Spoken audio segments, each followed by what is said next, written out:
Welcome to Sweet Life Beat Life. We hope this video helps. You start by removing the batteries to prevent accidental activation. This is crucial.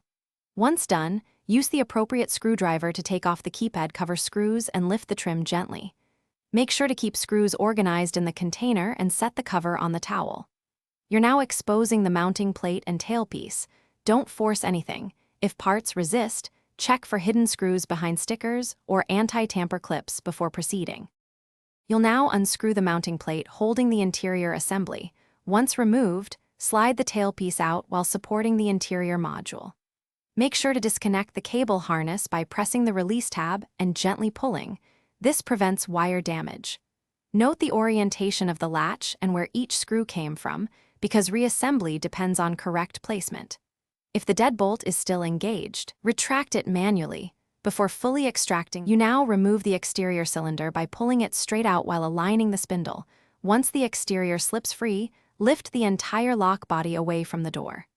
Make sure to inspect the latch cavity and clean debris, then remove the strike plate if replacing. When reinstalling, transfer any orientation marks and torque screws evenly.